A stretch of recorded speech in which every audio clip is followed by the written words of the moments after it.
I never grew up with educators that looked like myself. I always knew that wisdom was a powerful tool, but I also know that oftentimes we neglect it because of who it comes from. Facts. It's not necessarily just about being a king, it's more so about becoming a kingmaker. Man, you got to be close enough to relate, but far enough ahead to inspire.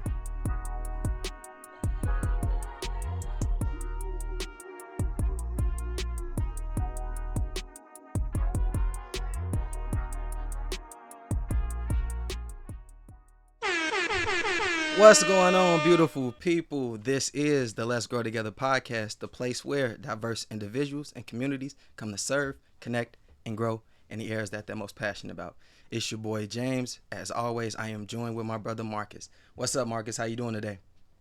What's going on, family? As always, pleasure to be back with y'all, connecting, growing, thriving, all that other good stuff, Yeah, man. yeah. Um, all is well, all is well, man. One little tidbit I want to just drop though, man. I'm interested to hear if our people are familiar with this Project 25. Yeah, yeah. I got a little bit of insight from it from my mentor, and I know we're not gonna take too much time to dive into it, but if y'all don't get anything from at least our intro, I challenge y'all to do a little bit of digging, man, because I was blown away with a lot of different principles and philosophies associated with this. And this is something that's going to impact generations to come. So, man, it's vital. Get out there and vote. This election, I think, is more pivotal than every one before. So, just want to drop that gem real quick. Yeah, man, that's good, man. For me, this past week it's really been about family, man. Literally every day of last week up until the weekend, I had something to do with family. But some of the highlights Friday, I had an opportunity to go to the showcase. Remember, I was telling you about us putting together this song with the group of youth, and bro, when I say that project came together like a glove, like it was so perfect, and it was just dope being able to see the kids' faces when they heard the song. And shout out to Sam, man. He was a little salty that Sam and Joseph, their brothers. He was a little salty. We cut his verse out, but the overall project was so dope. The director loved it. But Saturday, bro, me and my girl, we went down to Iowa, pretty much the middle of nowhere, to visit a couple of her aunties. Unfortunately, a couple of our uncles passed. Literally, it's very similar to you. One uncle went down there to visit one in the hospital. The one in the hospital ended up passing away, and then like a day later, a day later, the other uncle passed away. So it was crazy. So my girl was like, this is an opportunity to go to Iowa. She was like, every time my aunt comes, she comes here. So I'm gonna just go out there, because if I don't go now, I might not go. And bro, took the 3.5 hour trip, bro. It was amazing, bro. Just to see her connect with her aunt she hadn't seen in over 15 years, and then just hearing a little of her family history. It was super dope. I know you got to learn all the pieces that she may not have wanted you to hear. I love that part. Your family Yeah. get together, not telling all the details. Yeah, for sure, for sure. My girl got to get better at introducing me, because bro, I was literally there for about 10, 15 minutes just standing there. The lady was like, "Who is this little bodyguard you got standing with?" Because I was literally just standing there, like, and she was like, "Yeah, this is my boyfriend." She was like, "Oh, okay." She was like, "I didn't know who he was. I thought maybe he was literally y'all like driver or something." I'm like, "Nah, this ain't that." But it was a good time though. It was a good time. Nah, that's hilarious, but nah, real talk, ladies. That's something serious though, man. Us as men, Yeah. we just be waiting to get tapped into to have a conversation. One So it thousand is very percent. 1000%. it's a huge 1000%. part. So let me ask you on the flip side: are you good at introducing her? Yeah, but a lot of times, like a lot of the people that I know already know her, so it's not like really big introductions. But whenever we go somewhere, I'm like, yeah, this is my girl. This is my lady. But it's funny. She has this phrase. She calls me her guy. So like we be in different places. She's like, yeah, that's my guy, and I'm like, oh my god. Like if I say that to any of my guys, they're like, oh, that's my homie. You know what I'm saying? So I'm like, don't say that. So you got to make it clear. But it's all good, man. It's all love. Oh, part of the process, man. But James, what you got for us today as far as quote? I know it's another banger. Yeah, yeah, yeah. I think you're gonna really love this one, Marcus, because you like the last one that we talked about, ease being a greater detriment to success than hardship. I think this one you're gonna like too. So let's see. All right. It says, if you're casual with your dreams will become a casualty. Mm, mm, mm. Yeah, yeah. I see the wheel spinning over there. What's going on, Marcus? It's just like you got to think more limitless, right? I think oftentimes we kind of bottle up our vision. There was this quote that says something along the lines of, If I aim for the moon, if I miss, at least I land on the stars, right? Facts. Again, it's something broad, it's something large scale. And oftentimes when it comes to our dream, there's so many, negative connotations that come into play. There's so many, we allow our environment and those that we grew up around to kind of dictate what our dreams and our future can be oftentimes. For And to sure. really be able to take it to the next level, sometimes you got to like cut some chains, you know what I'm saying? And Yeah. that can be extremely difficult to do until you're really kind of out on your own. And I think I'm just kind of, this really takes me back to college. Like this took me getting out of Asheville, going 4.5 hours away, not going home over break, being isolated to really be able to build out what next looked like, because I couldn't see it, because all I saw was the consistent thing in my traditional environment, right? So kind of breaking some of them barriers, breaking some of those chains, and then taking it wherever it takes you. What about you, That's bro? that resonates with me a lot because I'm of the same cut from the same cloth where I believe that you have to go somewhere and you have to get a little bit uncomfortable for you to truly grow. But this quote, it to me it's not even that deep. It's one of those things like no matter how big or how small the dream is, you just have to take that dream serious, right? Because for me, if I said that I wanted to go and be a school teacher and that was my dream and I'm able to go and be successful at that, I shouldn't half-ass it, right? I shouldn't get upset when people say like, "Oh, just a teacher, man, you should aim higher." No, this is my dream. So regardless if it's a big outlandish dream or if it's just a practical dream, I think that this quote is just saying like you have to take your dream serious. If you don't, it's gonna die. Hmm. Hmm. Nah, that's spot on. Nah, I definitely resonate with that. You're the one who breathes and pours life into whatever that dream is. So you got to be, the go getter, the trendsetter with developing what it looks like as well. I think. Oh, and that's from my guy Les Brown. Come on, so Yeah, that's why yeah, yeah. that makes sense. That makes sense. Yeah, Now man, my bad. I forgot to shout out Les Brown. I you forgot to got shout it. him out. Yeah, yeah. And I mean, I think that goes hand in hand with him because, like, people who know his story, right? He wanted to be a disc jockey, but that Yeah. disc jockey took him to so much other, levels that he may not have seen originally within his dream. But man, that boy had that burning desire, that Yeah. same thing Napoleon talked about, that he could not be stopped, and he was relentless, even to the point where he had to kind of finesse to even get into Yeah, disc jockey yeah. role, Yeah, right? yeah. Cause he took his dream serious, you know what I'm saying? Like just imagine had when I think it was Mr. Washington told him like, get out of here. Ain't nobody sick, ain't nobody died, get out of here. And he would have just left. Like who knows where Les Brown would have been. So for sure, for the ones that like really know his story, like it's definitely a great model of this. 100%. Consistency is key, and he definitely exemplified it. But I think this really goes hand in hand with our guest as well, too, man. So, Mr. Phipps, if you don't mind coming on, good brother, and giving us a little bit of insight about what this means to you. Yo, what's going on? Yeah, brothers, I appreciate y'all having me. I think one, I'm gonna touch on the election piece first. It's a big year. It is a big year. I just spent the first half of the year living in France. Came back to the U.S. Thing number one, getting ready to vote. Yeah. This is gonna be a real monumental year. Make sure y'all get to the polls. Two, what does the quote mean to me? The quote ties to an exercise that would have been my prompt for a piece of advice later. Like, when was the last time you sat down? Because I agree with you, right? It doesn't even have to it doesn't even have to get that deep. Honestly, it's whatever you dream, whatever you want to do. When was the last time you sat down, you looked in the mirror, and said, "Why not?" Whatever that dream is, right? Not even just said it, but wrote down, "Why not?" and what is stopping me for whatever it is that you want to do. But you got to be consistent. You got to relentlessly pursue whatever goal you got. But I think it's a real great reminder that we as people, we're not here to fit in a role. We're not here to check a box. We're here to live a life, right? And whatever that living feels like to you, embrace that. God bless us to be on this earth. You have your life, live it every second that you possibly get, yo. So love the quote, love the intro, love the overview, and I'm excited for the conversation. Nah, spot on, spot on. And James, I think you say this oftentimes, but I'm also reading this book, Start With Your Why. And it talks about how the why is more important than the how. As Yep. long as the why is, again, ties with that burning passion and desire, the how is going to manifest itself through your consistent effort and energy, Yeah. right?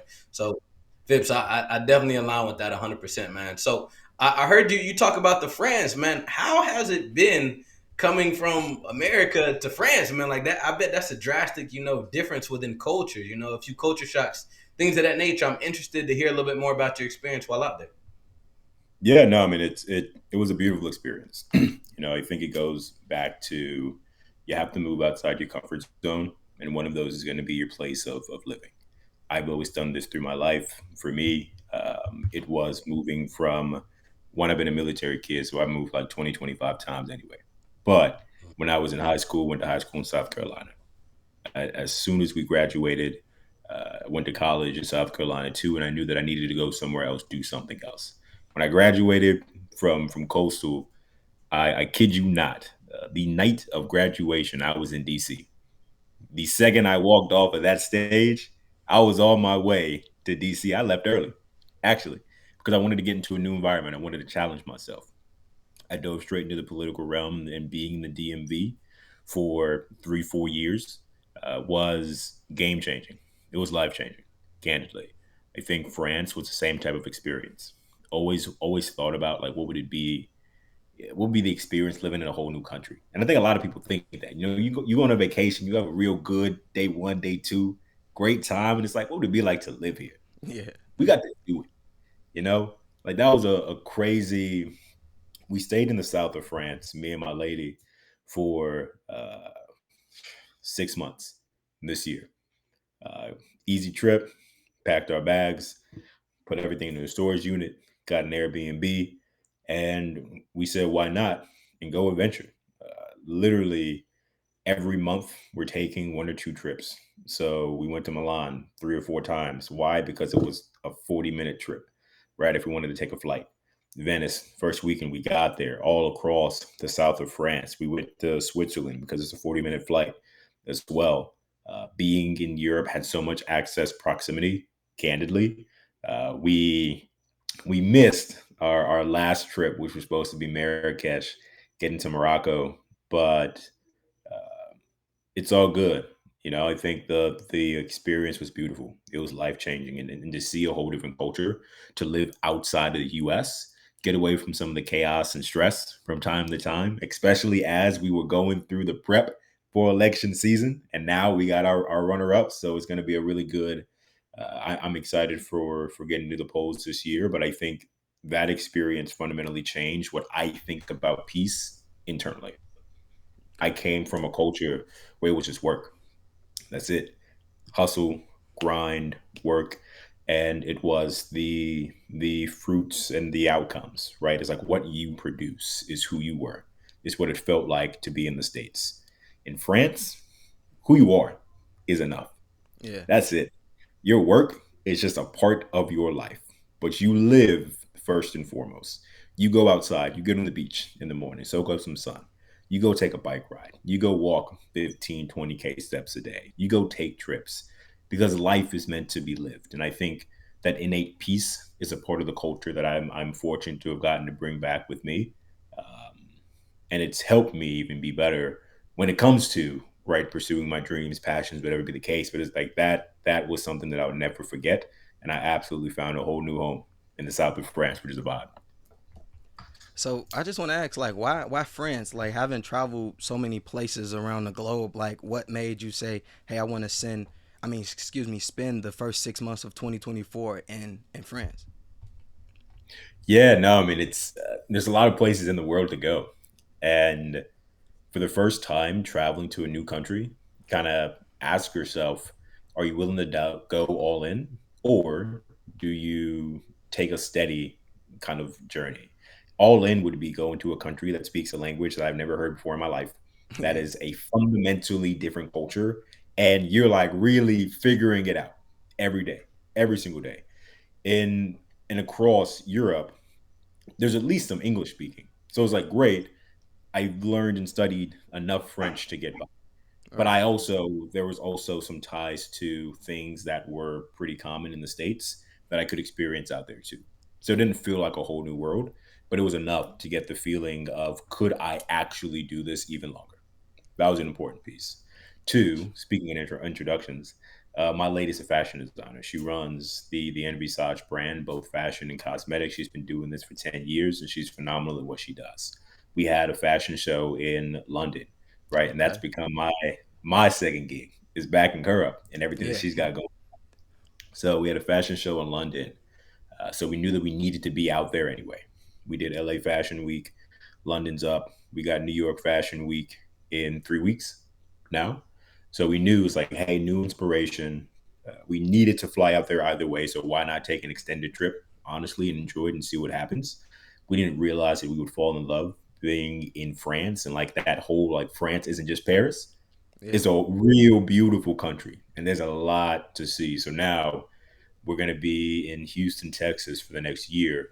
And the question becomes, do we go to a place like a Japan? Do we go to a place like a Tanzania? Do we go to like, who knows where we actually end up going? But we know that we want to go and try other countries in the world. Hmm. That's awesome, man. I love it, especially in knowing you personally. Like you got a whole new like French swing about you now. You know what I'm saying? So I know French played a large role in that, but James and I always talk about how vital it is to support our partner and right and vice versa them support us. So knowing that you were able to really take that transition and really be a support system right on her behalf, I'm interested in knowing how did going to a new country really play a role, within you all's relationship, the development, right? Some of those uncomfortable conversations, because Yeah, y'all were being uncomfortable together, right? And that's the growth in the yeah. bonding experience within itself. So I'm interested to learn a little bit more about that and maybe any advice you may have for somebody, newly getting into a relationship as they're continuing to expand and thrive and maybe go in two different arenas, but still support each other through it all. No, absolutely. I think that's I continue to sit on, I continue to think about the talk track when people talk through how when you find your partner, you have to choose that person, right? It doesn't mean that you're going to align on absolutely everything. You won't. You absolutely won't. That's okay. For us, this is a unique test, right? As we've talked through phases of relationships and what does it feel like to be a partner? What does sacrifice actually look like? We are an interesting example because we got together and then we moved in. She moved in with me like a week and a half later.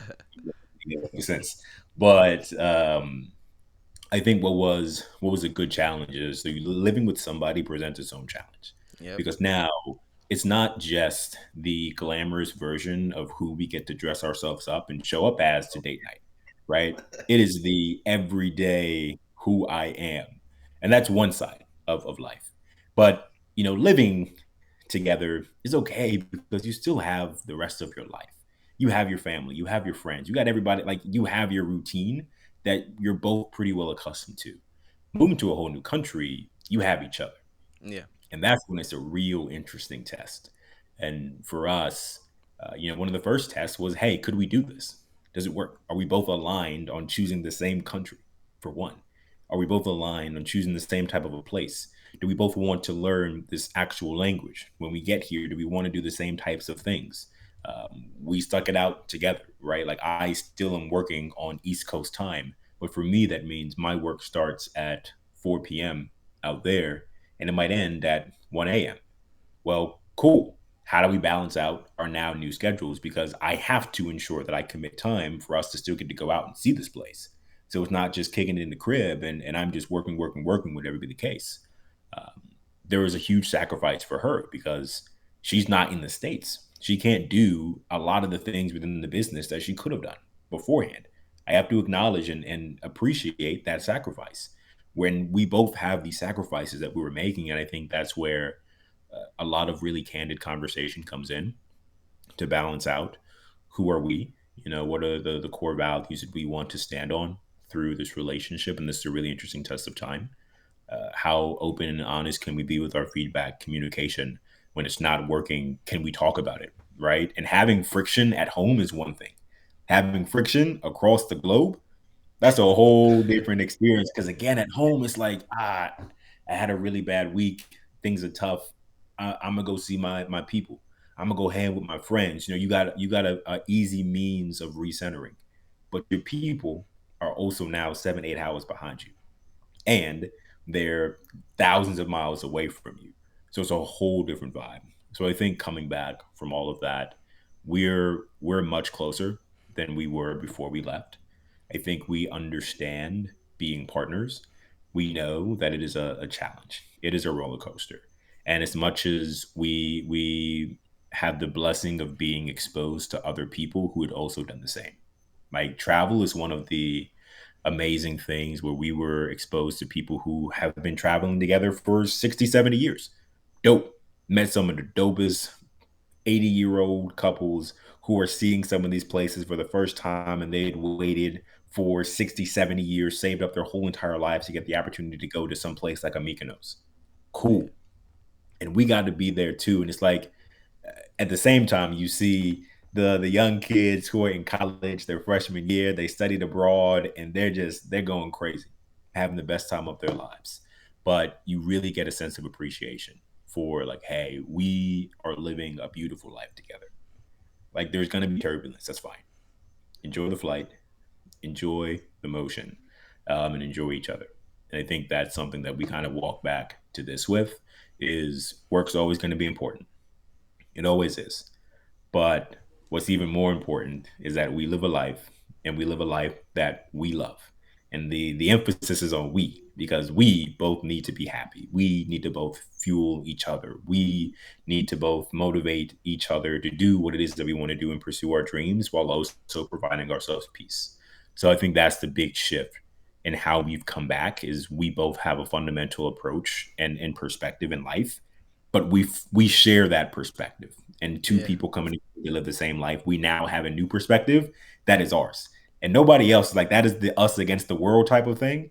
We can look at each other and be like, all right, like we get it, we got it. Yeah. You know what I mean? So Yeah. it's been a beautiful thing. That's so fire, man. That sounds so good. I love the fact that you said that you all had a candid conversation about values. I don't, man. A lot of people like have all these issues in their relationship, and I think it's because they've never had that conversation.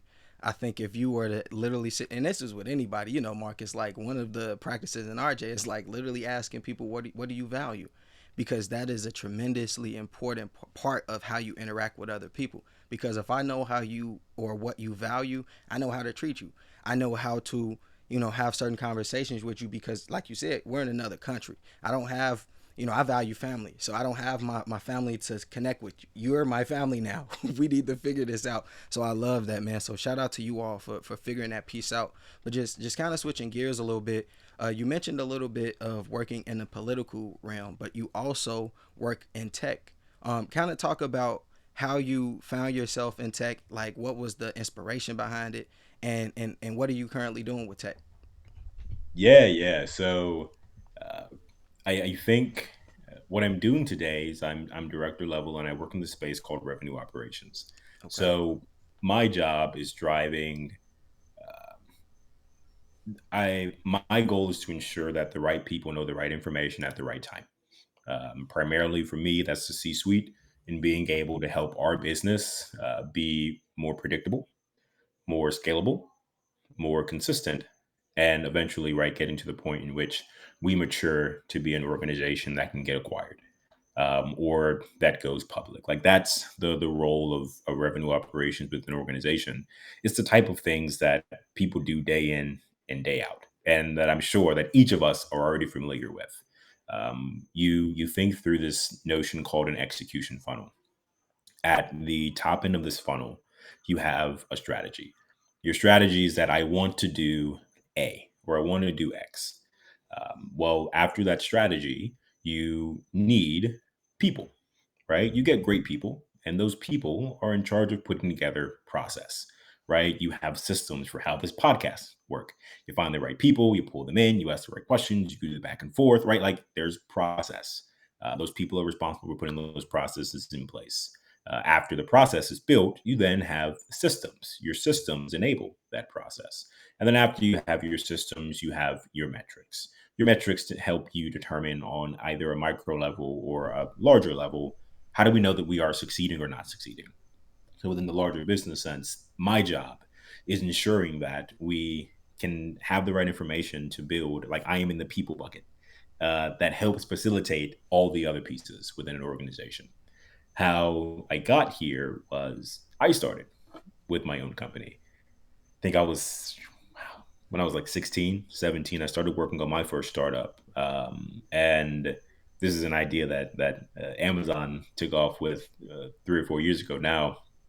But the goal was back when people were in malls and actually went shopping, right? One of the biggest pains is that you actually have to try on clothes. Back in the day, for the ones who didn't have to do it before you buy everything online, we had to try on clothes and Yep. walk the mall. So that was a big hindrance for actual stores. If people buy with their senses, and it's been known. So people touch an item, they're far more likely to buy an item. But people need to also see that item on them to feel compelled enough to go to buy it. What I was working on is at the time, augmented reality dressing room that would allow you to have a variety of clothing projected onto you. So you can walk into the dressing room and have 40 different outfits put on you. You Yeah. can go in the Nordstrom mirror and go and click on the outfit that you want that you happen to see hanging up, and it would then get projected onto you, and you know what it would look like on you. Then you can get the people to come and bring it to you, right? If you want them to bring it to you. So I'd worked on that for a couple of years. And I kind of got to this point where I was one approach for funding, which was interesting. And it was also incredibly intimidating before I turned 18 because I was like, hey, if you give me money, I got to give it back. Yeah. I don't know if I'm going to give that back. I'm not going to lie to you. Yeah. So I knew at that point this is what I love to do was building things. I wanted to build businesses. So from there, I immediately started joining incubators and accelerators, and I'd been working with them through my whole entire career. Everything that I've been doing has been centered around either small and medium sized businesses, startups, building businesses. Who cares? It's just my zone of focus, my area of genius, and the thing that I love more than anything else. Uh, Varies, right? From a professional standpoint. So that kind of took me through working as an investor. Started a venture capital fund. We've been fortunate to we raised our first fund of about 10 million. We've invested about 7 million of that across about 42 companies. I'd worked with an angel group for a couple of years, helped start up a couple of angel investor groups, and my life had kind of been Shark Tank for quite some time, which was great. And from there, the transition to the DMV, I joined the Congressional Black Caucus Foundation, and I did a fellowship with them, and that had me working in the U.S. Senate and kind of around that space, which was nice because I got to see this business ecosystem from the political side of the House. Technology policy, right? Like that was really fun and exciting to me. Banking policy, finance policy was great. So I got all these different perspectives on what it looked like to be in this space, and then eventually, uh, uh, now 6 years ago, I got to this point where it's one thing to write checks because founders are some of the most brilliant people that you'll ever meet, and people who have the courage and tenacity to go and build something. And it goes back to that first quote, all about your dream. Like people who have the tenacity to say that this is my dream and I'm going to go and get it. I don't care what anybody else says. I'm going to go build it. I am going to make it happen. It is an incredibly empowering atmosphere to be around. And I was fortunate to have learned from thousands of founders over the years, which was super exciting. And then eventually I decided I want to go back and work within a company myself. And that's been the last 4 years now, working within revenue operations with two companies, earlier stage organizations, and now I'm working with this company that's what's considered in my world a Series B type of an organization. It means that you've raised probably somewhere between 15 to 30 or $40 million, and you're at this period where you're growing a business, trying to get to that point of do you become the apples of the world, right? And building that out and seeing what that looks like to Amazon had to start somewhere to get Yep. to being Amazon. Like being on that ride is an incredibly exciting thing. Phipps, how old are you? 28, Yo. I've been some days. Again, and this ties into my question. You're 28 years old. You've done a lot of things that you just mentioned. Some 80-year-olds are just now doing, right? They're just having the opportunity to roll out, getting the experiences from the angel investment to working on the capital and all these different things. My football coach used to always tell me, "Act like you've been here before," right? you have a very chill, calm, cool, and collected demeanor through it all. But I know there's been times where you're at a table, you're like, "What the hell is going on?" Or like, "Do I even deserve to be here?" Right? Kind of things of that nature sometimes. So Yeah. I guess I'm asking from the perspective of another, young black man looking to do something similar to this, but maybe is nervous or maybe is internally kind of in their head working to get through and work through some of this anxiety. And you've been on these stages for a while now, right? Even thinking all the way back to Alpha when you were executing like hell, you know what I'm saying, running rampant. I'm interested to hear like what do you tell yourself in some of these situations, or in your initial segue into this specific market where you were a new sponge on the wall, like what did you Mhm. tell yourself to get over the anxiety and to know that you're worth being in the room, right? You are valuable, you all can be a resource, even though you may not know everything everybody else may know. As you work to get equipped with some of that, what type of personal conversations or things were you doing to build that confidence throughout that process? Yeah, so this is going to go back to one of the first things that I was talking through. Um, write down the list. Like, write down the list of the things that you want to do and literally write down why can't you? You have to find something to ground yourself. When I was first getting in the rooms with C suite, yeah, I'd be crazy nervous. When I first had my wow, yeah, when I had a dinner and I was sitting with myself and seven senators, I was 25 at the time. It was just us and an author of a book who had gotten invited to the Hill. And the senators were talking to me about how I can become a member of Congress. I was 25 at the time. And I was sitting here like, I don't even know what to say. Right, right. No, how about wait a minute? Wait a minute, man. Now just pass me the food, something. But I think you really have to have something to ground yourself. And there's a few things that I fundamentally believe. One is that you can learn anything. You can learn anything, and every loss is a lesson. So what I will do is I know that if I put my head down and if I keep on taking one step at a time, all right, I'm gonna figure something out. Eventually, I'll figure something out. I think it takes me back to sport days too.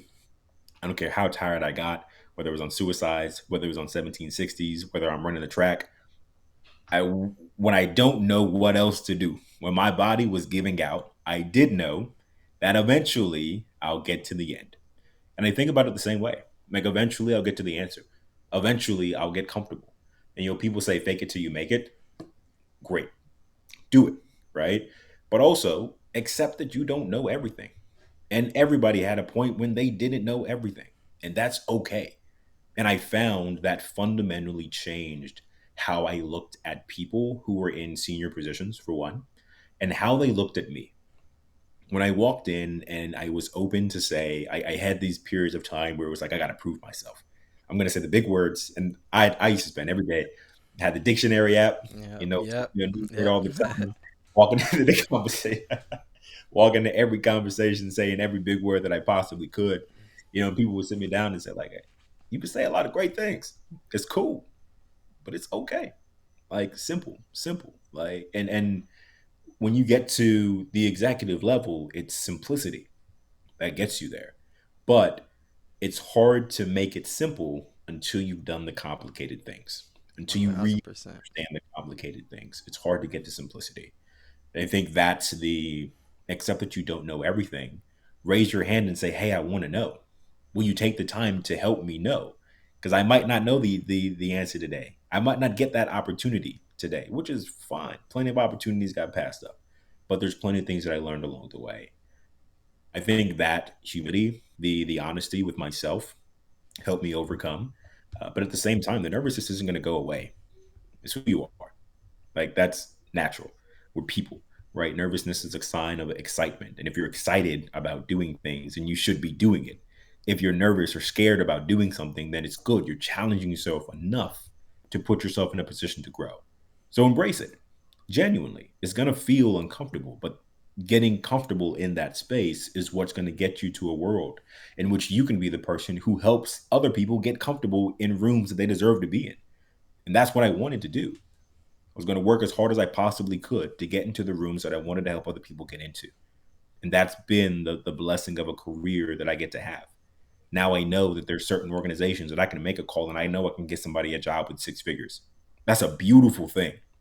That's a beautiful thing to get to see. When I worked with an organization, Score Three Ventures, this was our goal. We were helping uh, founders and those who aspire to be in the tech space in general, whether from the investor side or an operator side, from historically underserved communities, women, Black, Brown, LGBTQIA plus, right, the whole nine yards.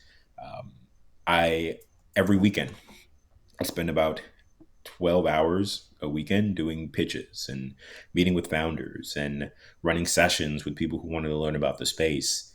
And over the years, Score Three went from two of us who had this dream to help um, diverse founders exceed in this space to us running a nonprofit of roughly 200 of us at a period of time and building a whole scout program and helping dozens of people find their way into this ecosystem and find their role. And it's, you just have to be willing to do.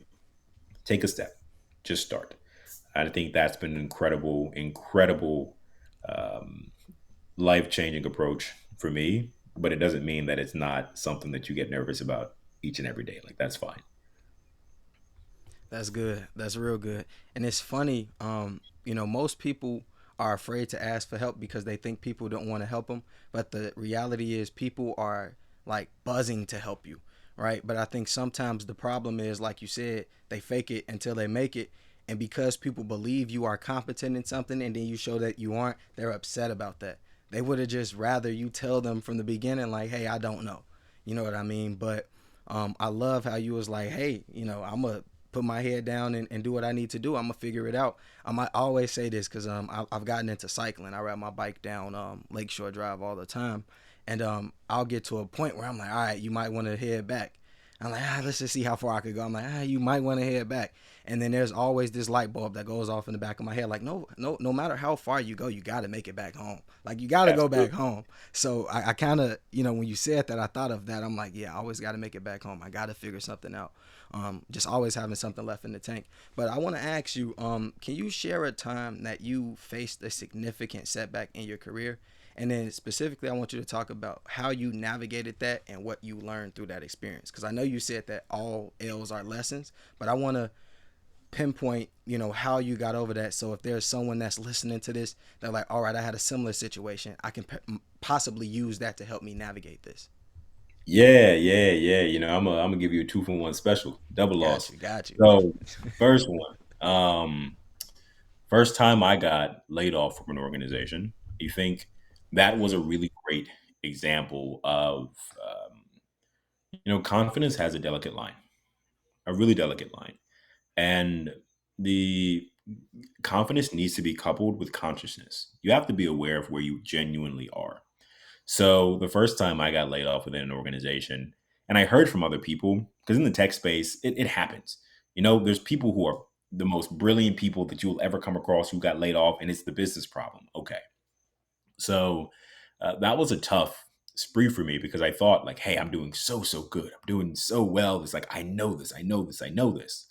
Well, I sat back and I do an inventory on myself either every 6 months or at the bare minimum every year, right? That inventory is, who am I today?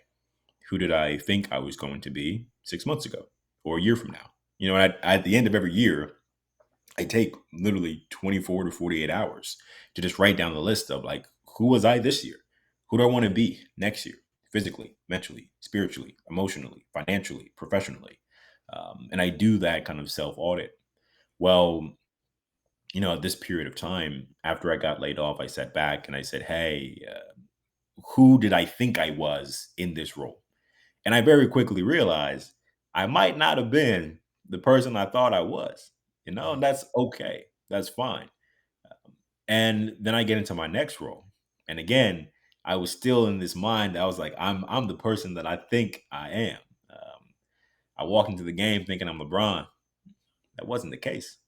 Yeah. So I get into my first director level role. And very quickly I realized, like, hey, um, James, to your point, like, this is the fake it till you make it. I walked in and I was like, I can do this. I know I can do this, and I'm going to sell them because I sold them so well in my interview. I prepped so well. And granted, I spent hours and hours and hours prepping. I did courses for weeks. I was literally preparing for this for months, building new skills. And I got there, and practicing new skills in lessons is one thing than experiencing them in reality. So I didn't get the real experience. So I got thrown into it, and I figured this is going to be like everything else. I am going to fail until I figure it out. And then I really quickly figured it out.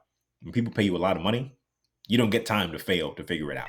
You need to know what Yep. to do Yep. and you come and make me money the second that I give it to you. And that's when I received my first demotion ever. That was a tough run because my entire like everything's been this like upward trajectory.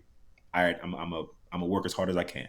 I work for free in some cases. When I was in doing my master's at Georgetown, I was working in 7 different capacities. I was working with Deloitte in a consulting program. I was working with 2 other consulting firms. I was in my master's program. I had my day job. I was running Score 3. I was working with a venture firm, but I was making real progress everywhere that I was going. And this is the first time I sat back, and this even goes back to when I was a kid. When I was like 16, I was the youngest manager at Foot Locker in the state ever, and I was like, oh, cool, yo! Like from the start of my career, I've been Yeah. rolling.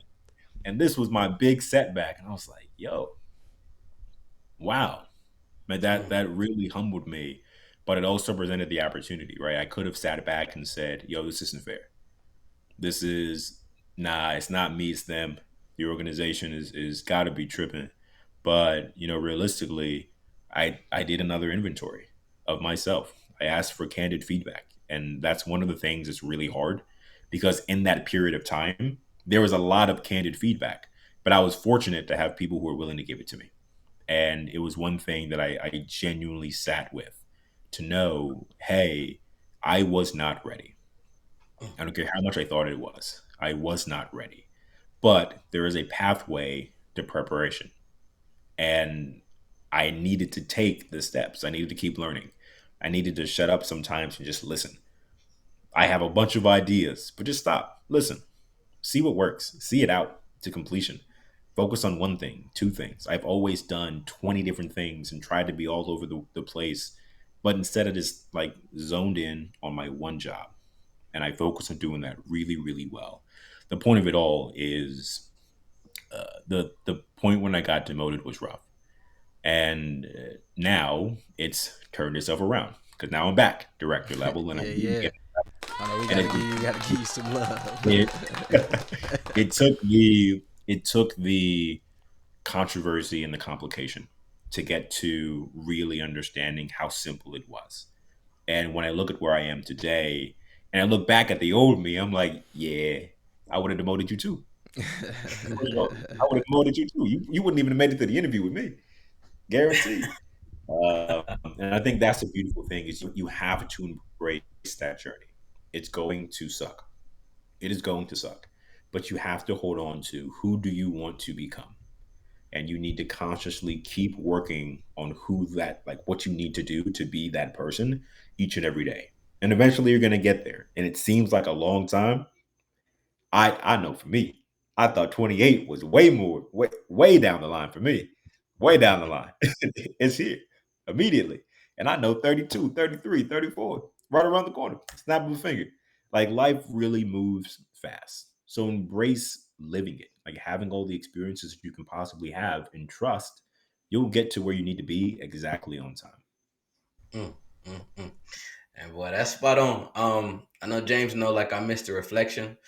So to hear you talk about really taking that inventory, that really resonates. I like how you really kind of brainstorm on a year-to-year basis, 6-month basis, things of that nature. I do the same thing, but I do it with my therapist, right? Because oftentimes I realize that an external perspective is going to be even more blunt, real, and transparent than sometimes we can be with ourselves. But I was talking with my OG, Mr. Sean Bowens. We've had him on the podcast before, and he told me this. He said, it takes 3 generations to redefine a culture, right? And what I'm really hearing you talk to is talking about how you are reshifting, a lot of mindsets and things of that nature. And yeah, Phipps, you're different. And I mean that to the best extent. And I think I told you that when I first met you. I'm like, bro, you just For different. You sure. tough. But I say all that to say, like, this mentality in which you have ingrained within you, like I'm really thinking about like how it's going to impact the next generation, right? The next Mr. and Mrs. Young Phipps is going to be born into this by being able to see the tangible work in which you put in yourself, your partner, if it does get to that point, things of that nature as well. But it's like y'all are grounded in personal development, and that's one thing that I really admire, and I think a lot from a culture perspective we need to be more intentional with. Because if you think about it, right, you got demoted and you worked your ass off. The next average person that got demoted, oh, they said that motherfucker on fire. Like it's gonna go up. You know what I'm saying? But you had the time and the perspective to be able to sit back and then reanalyze your current situation and environment. And again, I just admire that and ask again, continue to pass that on, man. That's beautiful there. Now, in pivoting, I would want to know, like, what is one thing if you could go back and tell your younger self something now would really maybe have a different drastic influence on yourself today? Yeah. If I can, before I answer that, I'm a tap on the therapy piece. Yeah, game changer right there. Yeah. That's a game changer right there, and I think that's another one of those. And I think this is a little transition into what I would tell my younger self is, uh, and this goes back to the theme of the conversation: be okay with asking for help, and not only be okay asking for help, be okay receiving it. Like be Mm-hmm. okay not being the one who has the answer. And I think that's one of the things that therapy is beautiful to teach you, that you learn as much as you possibly can. But there's some problems that other people are more equipped to solve than yourself. And the sooner that you get out of your own way, the sooner that you will get things out of your way. So you can get to where you need to actually be. And that's likely what I would tell myself, right? The sooner that you get out of your own way, genuinely, the sooner that you can open yourself up for all the things that are right in front of you. I would encourage a younger self of me to uh, be okay not being okay, and be okay with embracing your reality and the vision that you have for you. And this goes back to the very beginning, right? If you want to be a teacher, who cares what anybody else says? Go be a teacher. Be the best teacher that you can possibly be. Teacher of the year every single year. Like that's it. Like who cares what anybody else possibly thinks about what it is that you want to do? You don't have to succeed to prove anybody else right. Because I promise you, you're gonna do all the work and nobody's gonna care. Not a single person is gonna care. The only thing that matters is to you. Like, does this fulfill you? Does this make you happy? And that would be the advice that I would go back to give to myself, and that I would also give to other people. And to your point, that I would want to pass on to my kids. Like, do the things that make you happy. Who Mm-hmm. cares if it makes you $1 billion a year, if it makes you $100 a year? If it genuinely fuels you, go and do that. Because you get one life. That's it. One life. Go and live it to the best of your ability. And I think that's been the joy that these last few years have exposed me to. It doesn't have to be, and again, right, you knew in the alpha days, everything that I've always done, and I think that's been an example of my whole life, has just been grind. I did years of 18, 19-hour days. I used to sleep just long enough to dream halfway of the work that I got done the day before and the work that I was going to do the next day. Genuinely, that was my dreams. And then I would wake up and get right back to it. And I realized like I passed several years of my life by doing just that. I've made some great progress on a couple of things. And if it wasn't something that fueled me, I'd probably have regretted those years. But candidly, doing this whole France trip, making time to be with family, the whole nine, is something that is worth so much more. Mm-hmm. Well, I resonate with that more than you know. And hearing you speak, and it's ironic you got your Chicago jersey on, man. I'm a huge fan of G Herbo. So like in my youth, like that humble beast, like bro, I'm surprised I didn't get that joint tatted. Like I live by that joint. And Phipps, when I think about it and play it out, how my mentality was at that point in time, it really aligns with everything that you talked about, right?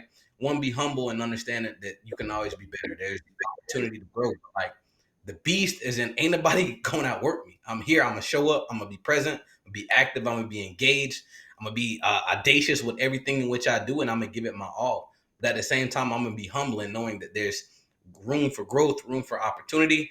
And at the end of the day, I gotta reflect on how am I really doing? You know what I'm saying? Am I really making an impact and things of that nature? So, bro, that's spot on. I appreciate everything you shared today. So as we get ready to pivot, kind of segue to close on out, man.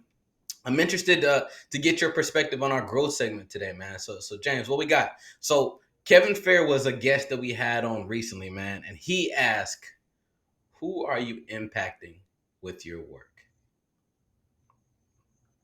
I love that. So I'm really intentional with the organizations that I work for. The company that I work with right now is called Bonusly. We're an employee experience platform. But the point is, for us, we have a nice to have product in a lot of ways. And the nice to have of it is that it helps people get recognized for the work that they're doing. And we realize that work makes up more than a third of most people's lives. And Mhm. most people hate doing it. The reason I enjoy working at Bonusly is that our work impacts the people who work, the hundreds of thousands of people, millions of people over the years who have used our product and our platform. I was somebody, and most of our entire company are people who used our platform before and actually felt like work felt a little bit better, right? It's work at the end of the day. But when you have people who feel like they actually appreciate you for the work that you're doing, who actually will tell you, like, yo, thank you for being here, where you genuinely feel like you're not just crunching numbers and checking things off of a list, it fundamentally changes the way that you spend those 40, 60, 70 hours a week for a lot of people who are grinding to get by. And I think there's value and utility there on the consulting side of the world.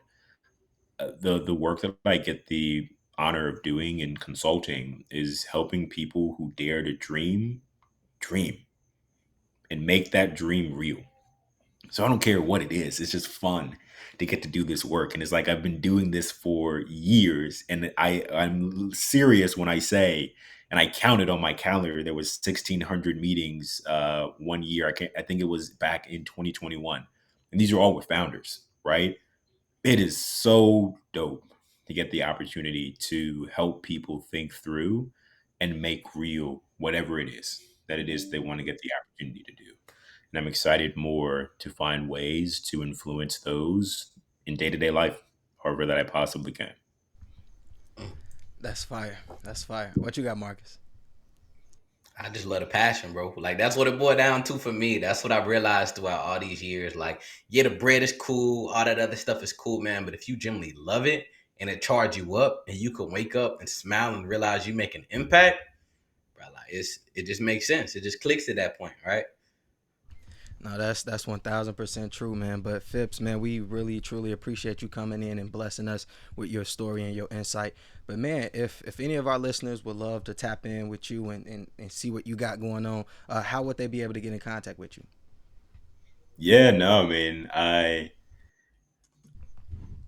I guess the easiest way to get in contact with me would either be uh, via my LinkedIn, my IG, or just hitting me directly.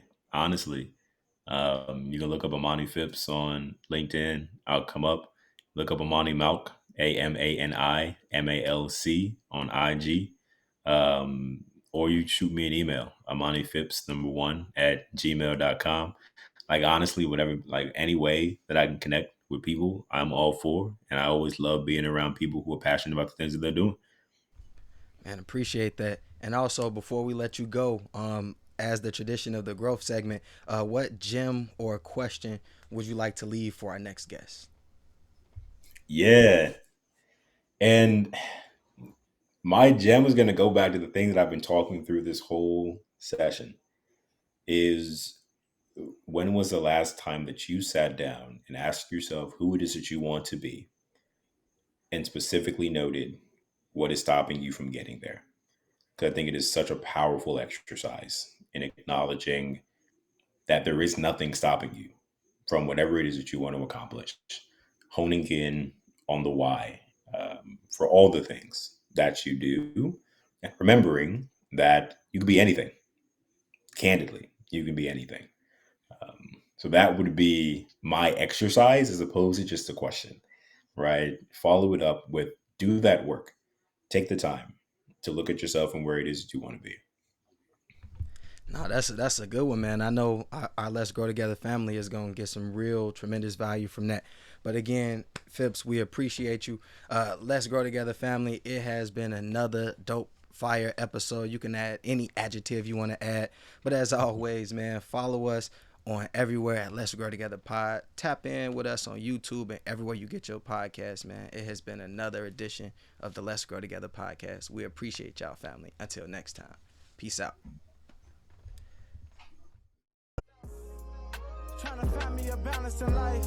Why I'm still trying to gamble with life. Wanna be great, it gotta come with a price. Gotta watch what you ask for. I strive for these moments in life. I'm still learning and giving advice. I try carrying the weight of the world. See, I saw when I was losing myself. I had to catch my breath. Nobody got you like you got yourself. So it's important for you to know who you are. Cause in the dark you gotta fight with your heart. Even if your heart broken apart. But they still gon' judge me. So tell me how that's been here for me. I had to see that everybody didn't love me. Like everybody ain't for me. I took chances just to see for myself. Cause for the longest I've been hurting myself. Trying to blame someone else. I stand on it, don't regret what I did. Cause I can live that my intentions were real. My heart just needed to heal.